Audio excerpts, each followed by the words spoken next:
John, we got a telegram from some lady friend of yours, a Bonnie something or other. Something you ain't telling me? Bonnie McFarlane. She's a friend. Saved my life when I went after Bill and nearly got myself killed again. Oh, and now you two's in the habit of sending each other letters. How very nice. It weren't nothing like that. What's it say? I don't know. I can't... Well, you know I can't read. Give it here.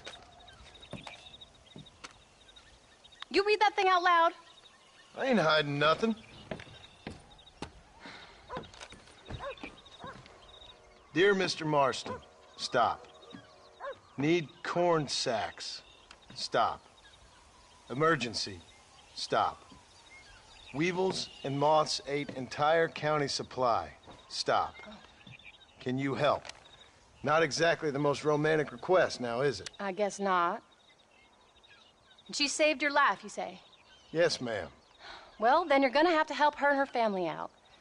We've got a plentiful supply of corn sacks over near the silo. About the one thing Uncle didn't manage to have stolen while we was gone. Okay. Hurry back, John. And John, what's she like? You know.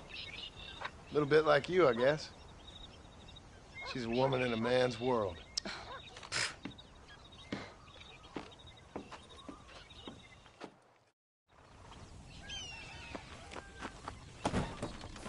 John, wait! I changed my mind. I'm coming with you. What are you waiting for? You better hurry.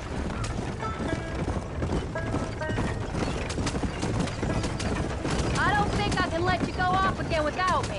Fair enough. I'm glad of the company. You only had to ask. Ask? I was waiting for you to ask me. I thought you'd want to keep an eye on the boy. Oh, while you were off cavorting with cowgirls in the next county? I don't think so, John Marston. You only just got home. That Jack has seen enough of me for a lifetime. So, is she married? This Bonnie McFarlane? No. What does she look like? I don't know. Pretty normal, I suppose. Normal? What? Normal like me? No. Normal as in 2 eyes. No, that kind of normal. Besides, ain't no woman fine as you. A little flattery. Now we're finally getting somewhere. If you find yourself in a hole, the first thing to do is stop digging. Another pearl of wisdom from John Marston. I sure do miss those. I never took you for the jealous type, Abigail. I ain't jealous so much as curious. You heard what she wrote. It's just some corn. She saved my life, and she was decent enough to me, so I owe her this much at least. How did she save your life anyway? She found me half dead on the side of the road and took me to the doctor. Most folks would have left me there. Half dead from what? Bill didn't take so kindly to me visiting unannounced. Bill never did like surprises. How was he? Same as he was when we left.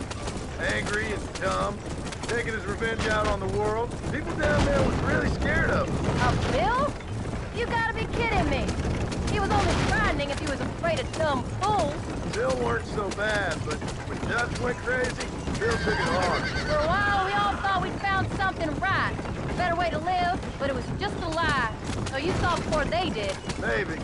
But they was still kind of a family. A family that left you for dead. You knew the truth, John, and they hated you for it. Where'd they take you? Who? Those government bastards. Where did they hold you and Jack? I ain't sure. They kept their eyes covered there and back. Can't have been too far from here, though. They treat you right? It ain't the first time I've had a gun to my head, John. You're forgetting your marriage proposal. Very fun. No, they learned pretty quick what would happen if they laid a finger on me.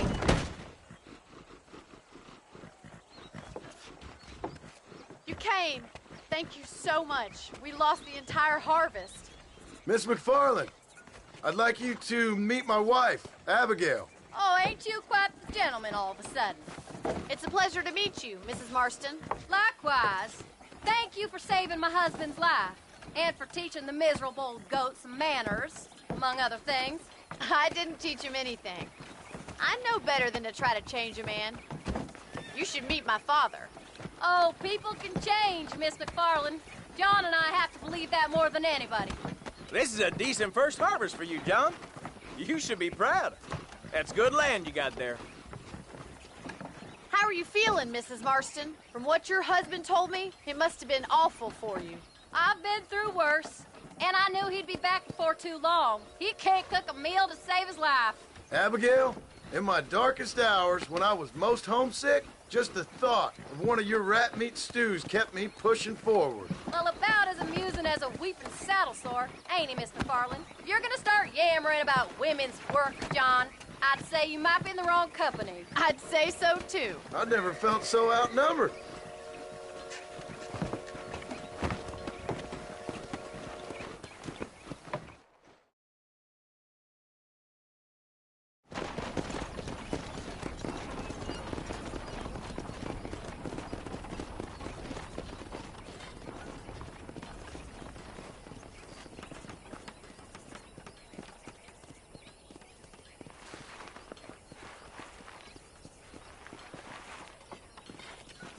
Ma'am?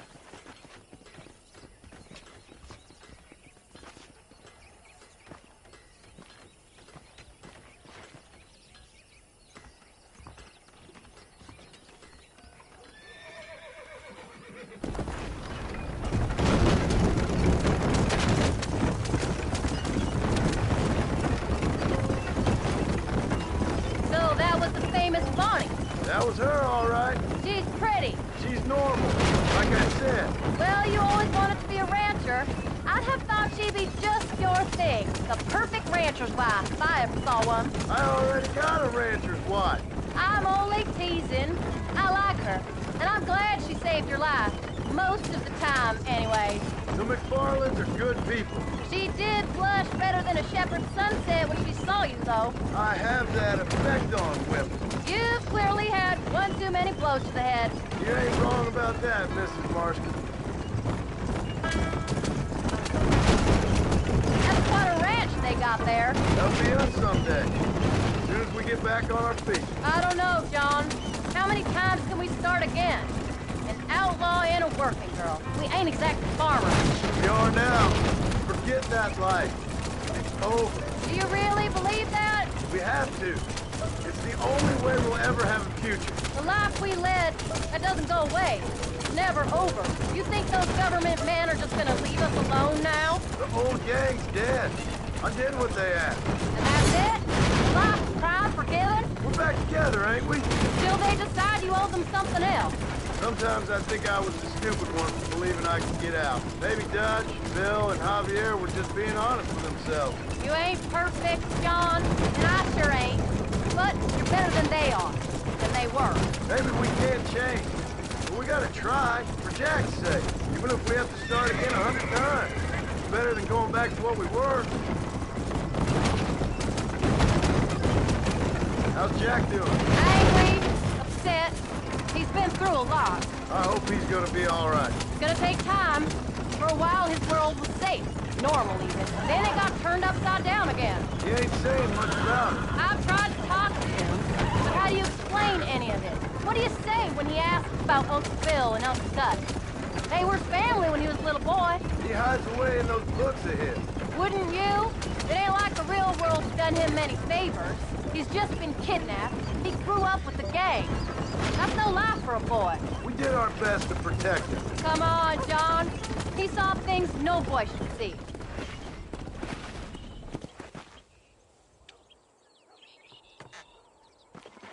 We did good today, John. I guess I better go fix us something to eat.